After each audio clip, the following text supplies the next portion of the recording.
அமெரிக்க மற்றும் இஸ்ரேலிய கப்பல்கள் ஹோர்முஸ் நீரிணை வழியாக செல்வதற்கு அனுமதிக்கப் போவதில்லை என ஈரான் தொடர்ந்து வலியுறுத்தி வரும் பின்னணியில் சில நாடுகள் ஏற்கனவே ஈரானுடன் பேச்சுவார்த்தை நடத்தி தமது கப்பல்களை ஹோர்முஸ் வழியாக கொண்டு செல்வதற்கு தேவையான நடவடிக்கைகளை மேற்கொண்டுள்ளன.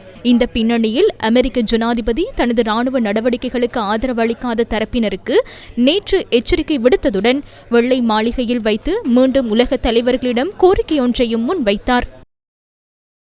நாம் கார்க் தீவு மீது தாக்குதல் நடத்தி எண்ணெய் இருக்கின்ற பகுதியை தவிர்த்து மற்ற அனைத்தையும் அளித்தோம்.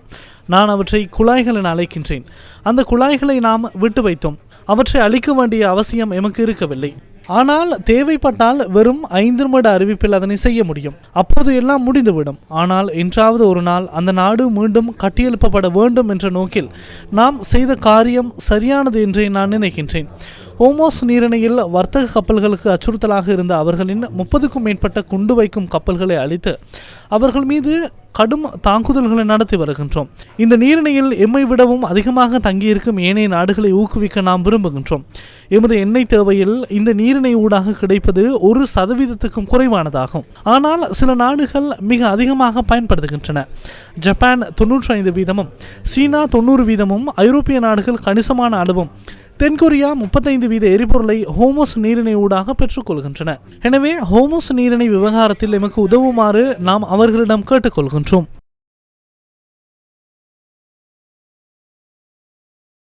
ஹோர்முஸ் நீரிணை பிரச்சினைகளுக்காக உலகில் உள்ள ஏனைய நாடுகளுக்கு ட்ரம்ப் அழைப்பு விடுத்துள்ள நிலையில் ஈரானின் பிரதி வெளிவிவகார அமைச்சர் இவ்வாறு தெரிவித்துள்ளார். முதலாவது விடயம், நாம் இதுவரை ஹோர்முஸ் நீரிணையை மூடவில்லை. ஈரானுக்கு எதிராக முன்னெடுக்கப்படும் இந்த போருடன் தொடர்பில்லாத எவரும் ஹோர்முஸ் நீரிணையூடாக சுதந்திரமாக பயணிக்க முடியும். இரண்டாவது விடயம், அமெரிக்கர்கள் ஈரானை முடக்கி அழிக்க முயற்சிக்கின்றார்கள். அதற்காக அவர்கள் எமது கார்க் தீவு உள்ளிட்ட மேலும் சில நகரங்களின் உட்கட்டமைப்புகள் மீது தாக்குதல் நடத்துவதை நீங்கள் பார்த்திருப்பீர்கள். ஈரானின் செய்தி மிக தெளிவானது. ஹோர்முஸ் நீரிணையை மூடுவதற்கு நாம் இதுவரை தீர்மானிக்கவில்லை.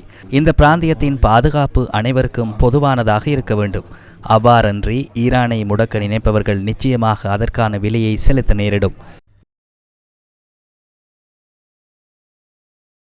இதனிடையே ஜெர்மனியும் பிரித்தானியாவும் மத்திய கிழக்கு நாடுகளின் மோதல்களில் தாம் எவ்விதத்திலும் தலையிடப் போவதில்லை என தெரிவித்துள்ளன. எனது பிரதான பொறுப்பு வாழ்க்கை செலவு அதிகரிப்பதிலிருந்து மக்களை பாதுகாப்பதாகும். அதனால்தான் நாம் ஏற்கனவே அதற்கான நடவடிக்கைகளை எடுத்துள்ளோம். இன்னும் 3 அல்லது 6 மாதங்களில் என்ன நடக்கும் என என்னால் பொய் கூற முடியாது. அது தொடர்பில் எவராலும் சரியாக கூறவும் முடியாது.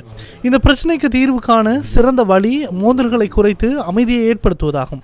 ஏனெனில் வாழ்க்கை செலவை கட்டுப்படுத்துவதற்கான எளிதான மற்றும் வெற்றிகரமான வழி அதுவேயாகும். எமது முழுமையான கவனமும் அதிலேயே தங்கியிருக்கின்றது. நான் நேற்று தொலைபேசி ட்ரம்போடு இந்த விடயம் தொடர்பில் கலந்துரையாடினேன். இந்த பிரச்சனைக்கு ஒரு வெற்றிகரமான தீர்வு காண்பது தொடர்பிலும் ஆலோசிக்கப்பட்டு வருகின்றது.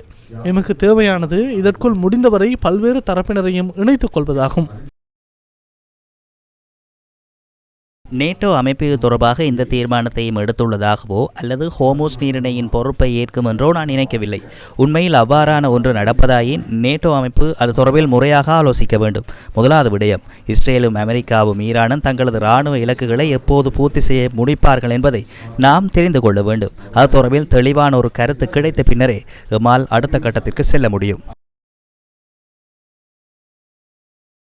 கனடா, ஆஸ்திரேலியா, இத்தாலி, ஸ்பெயின் மற்றும் ஜப்பான் உள்ளிட்ட சில நாடுகளும் மத்திய கிழக்கு மோதல்களில் தலையிட தாம் தயாரில்லை என நேரடியாக தெரிவித்துள்ளன. சீனா இரு தரப்பினரிடமும் மோதல்களை விரைவில் முடிவுக்கு கொண்டு வருமாறு கோரிக்கை விடுத்துள்ளது.